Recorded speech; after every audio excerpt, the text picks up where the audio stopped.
Hi, December 2nd, and our story a day for today is called Christmas Every Day. Here's the picture here. Can you see that okay?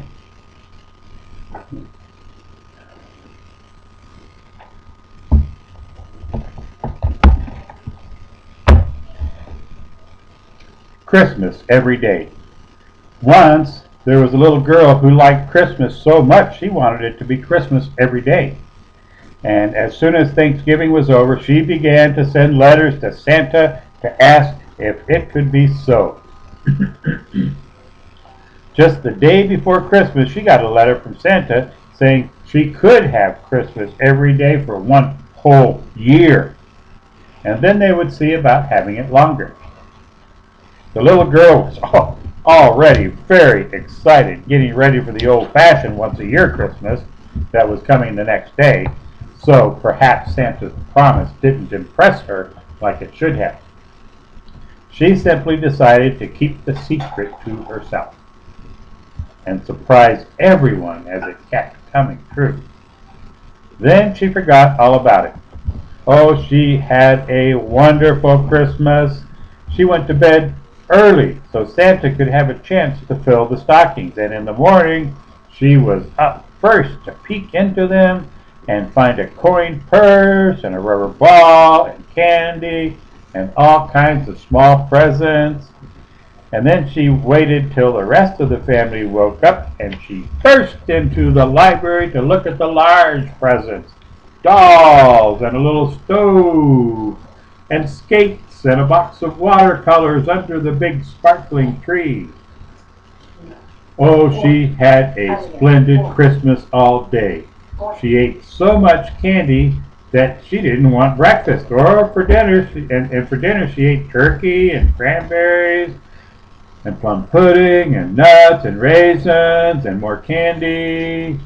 And then she went out sledding and came in crying with a tummy ache, and her daddy said it was any wonder, and they all went to bed cross. That means mad at each other.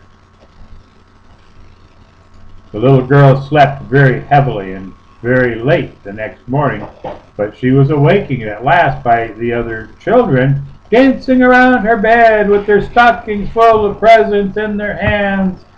"What is it?" cried the little girl as she rubbed her eyes. "Christmas, Christmas, Christmas!" they all shouted and waved their stockings. All at once it occurred to the little girl that Santa had kept his promise, and her year of Christmases was just beginning. She was dreadfully tired, but she sprang up and darted to the library. There it was again, books and dolls and paints.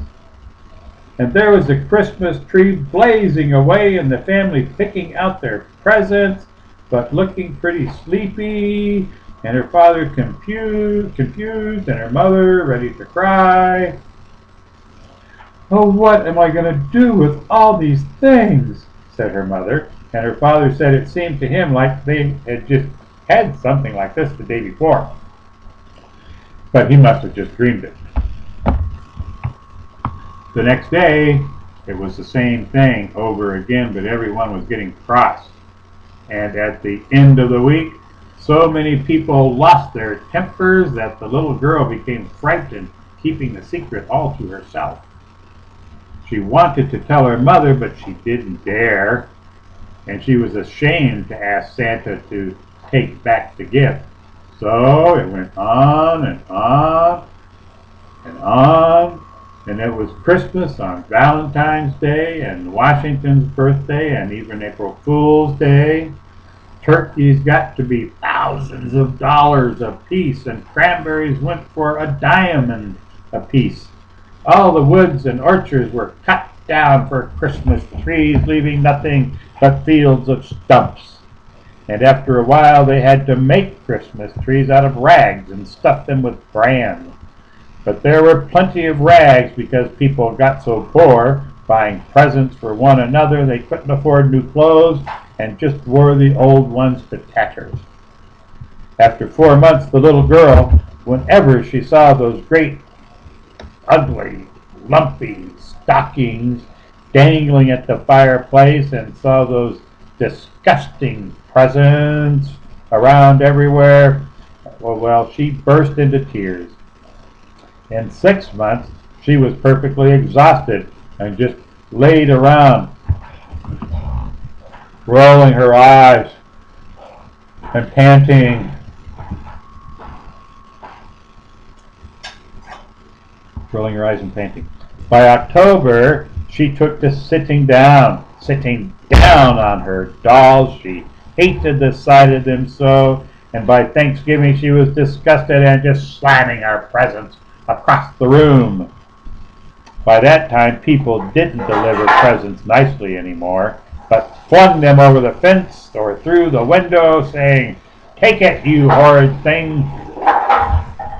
Well, around Thanksgiving, it had leaked out who caused all the Christmases. Hardly anyone would play with the little girl.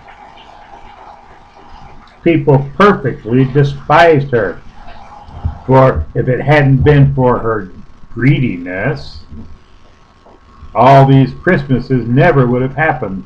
The little girl began sending letters to Santa and then telegrams and begging him to stop. But all she got back were messages like "not at home, otherwise engaged." Finally, one night the little girl fell asleep, and when she woke up, it wasn't Christmas anymore. There was rejoicing everywhere. People hugged each other and cried and kissed for joy. The city carts went around and gathered up all the candy and raisins and nuts and junk and dumped them into the river, making the fish perfectly sick and probably dying. The little girl went to thank Santa for stopping Christmas and asked him to make sure Christmas never, ever, ever came again. But he frowned and asked her if he was sure that's what she wanted. "Why not?" the little girl asked, and Santa said now she was behaving as selfishly as before. So she said, "How about once a year, like it used to be?" Santa said that was the good old way that had pleased people ever since Christmas began, and he agreed. And then the little girl gave Santa a great big hug and skipped the whole way home. She was so glad. And that's the end of the story. Here's the last picture. You see that okay? That's Santa holding presents, and there's that stinker, that little girl. Okay. That's it. Good night.